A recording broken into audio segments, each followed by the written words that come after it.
Dalam pertemuan dengan beliau tadi, saya menyampaikan beberapa hal. Yang pertama, saya menyambut baik minat para investor Malaysia dalam pembangunan ibu kota negara baru Nusantara. 11 letter of intent telah ditandatangani oleh sektor swasta Malaysia dan diserahkan kepada otoritas IKN yang bergerak di bidang elektronik, kesehatan, pengelolaan limbah, konstruksi, dan properti. Selain itu juga terdapat sejumlah MOU di bidang perkapalan, pembiayaan ekspor import, energi hijau, pengembangan industri baterai, dan lain-lainnya juga sudah ditandatangani. Yang kedua, saya menyambut baik komitmen Perdana Menteri Datuk Seri Anwar Ibrahim dalam memberikan perlindungan bagi pekerja migran Indonesia. Saya sangat berharap one channel system untuk perekrutan dan penempatan pekerja migran Indonesia benar-benar bisa kita jalankan bersama. Dan tadi saya mengulangi permintaan saya mengenai pentingnya pembangunan Community Learning Center di Semenanjung untuk memenuhi hak pendidikan anak-anak pekerja migran Indonesia. Kemudian yang ketiga mengenai perbatasan.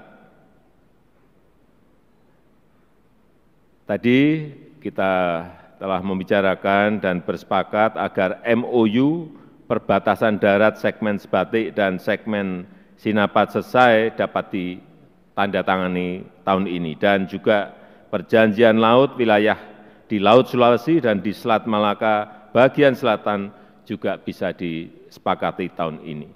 Yang keempat, saya sangat menghargai, mengapresiasi dukungan Malaysia terhadap perjanjian FIR, Flight Information Region Indonesia-Singapura.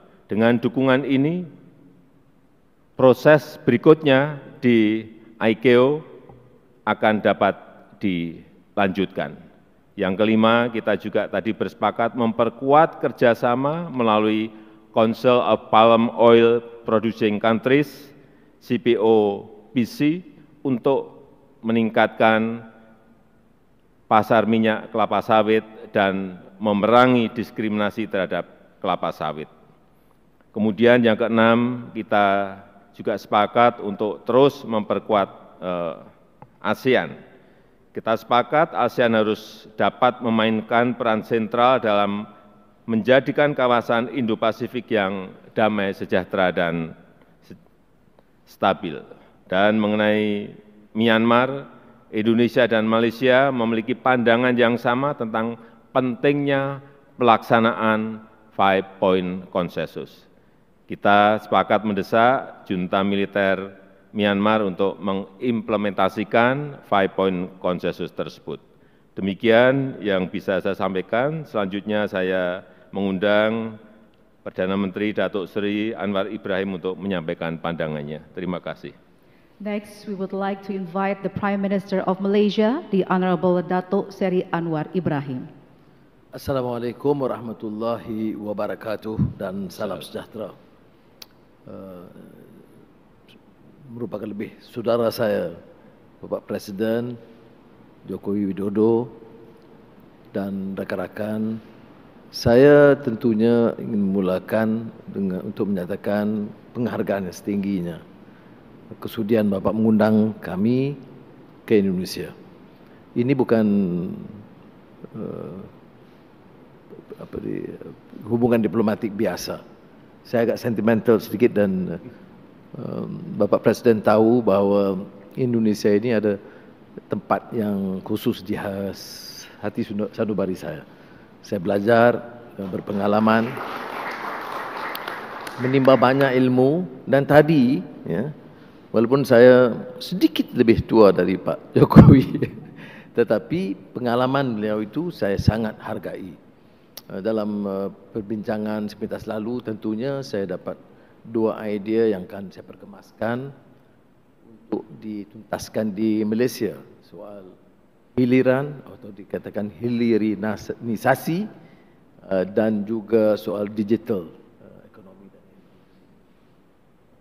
Saya akan manfaatkan pengalaman dan sumbangan beliau dan insya-Allah kita akan dapat bantu memacu pertumbuhan ekonomi di Malaysia dan pastinya juga bersama dengan Indonesia dengan lebih meyakinkan.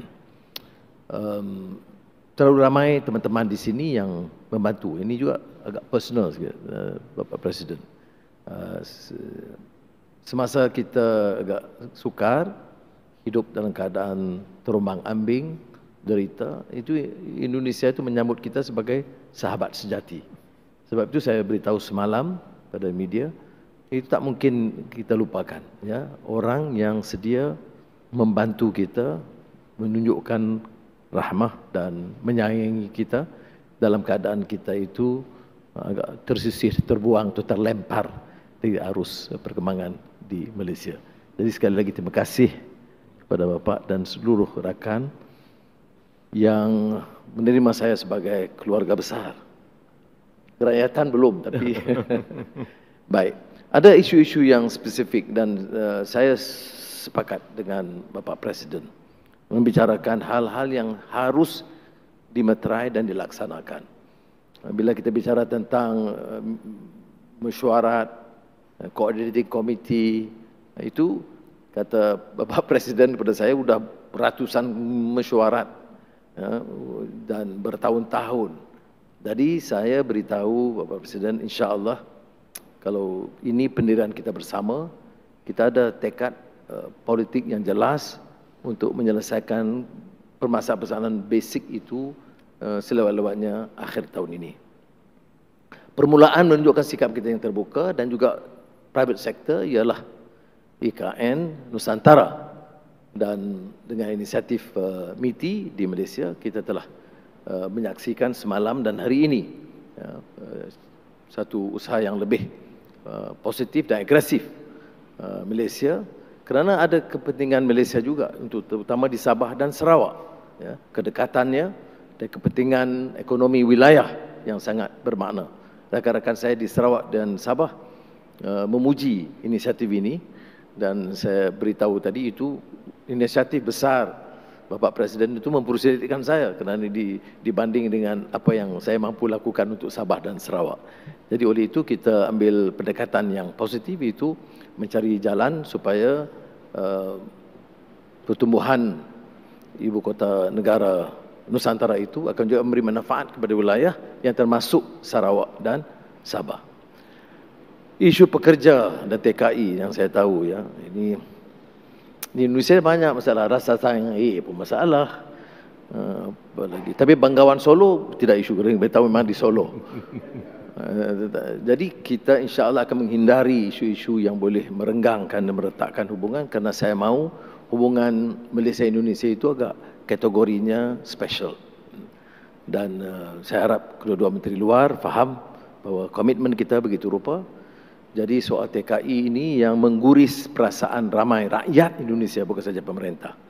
Dan saya tahu benar kerana saya berpengalaman di penjara yang sama, mendengar pada ketika itu kesan cambukan ke atas mereka, dan saya tidak fikir ini satu yang manusiawi. Dan alhamdulillah untuk tahun ini, tahun lalu 2022 soal cambuk itu sudah dihentikan. Tetapi itu bukan penyelesaian. Penyelesaiannya harus lebih menyeluruh supaya nasib pekerja di peringkat bawahan itu dapat dibela, dan saya dapat pengakuan kami berdua untuk memastikan kerja-kerja agensi pekerja ini harus hanya sekadar facilitate dan permudahkan dan tidak hanya mengambil keuntungan berlebihan untuk menekan pekerja di peringkat bawahan. Dan oleh demikian soal digitalization unit ini sangat penting kerana ia dengan sendirinya akan mengurangkan karenah birokrasi dan keperluan menggunakan terlalu ramai agen. Hal-hal lain berbatasan dan sebagainya tentunya kita akan teliti dan laksanakan. Saya dari taklimat yang saya perolehi, Bapak, tidak terlalu banyak kerumitannya, ya. Tetapi ia hanya memerlukan satu tekad yang jelas, dan insya-Allah dalam masa terdekat saya akan bawa ke Jemaah Menteri dengan syarat Bapak berkunjung ke Malaysia cepat. Kalau Bapak bagi tarikh cepat, segeralah kita luluskan. Kalau Bapak tangguh, maka tertangguhlah perjanjian kita. Jadi sekali lagi saya ucap terima kasih, dan saya sangat terharu, ya. Saya mengambil keputusan yang saya rasa sesuai dengan memilih Indonesia sebagai negara pertama saya lawati dan kunjungi, dan saya rasa bahagia sekali dengan sikap dan persahabatan dan persaudaraan pribadi Presiden dan juga kesediaan rakan-rakan untuk bantu dan memudahkan. Terima kasih banyak. Wassalamualaikum. Terima kasih. End of joint press statement. The President of the Republic of Indonesia, His Excellency Mr. Joko Widodo, and the Prime Minister of Malaysia, the Honorable Datuk Seri Anwar Ibrahim, will now proceed to Garuda Hall for the official banquet, followed by the members of the official delegation.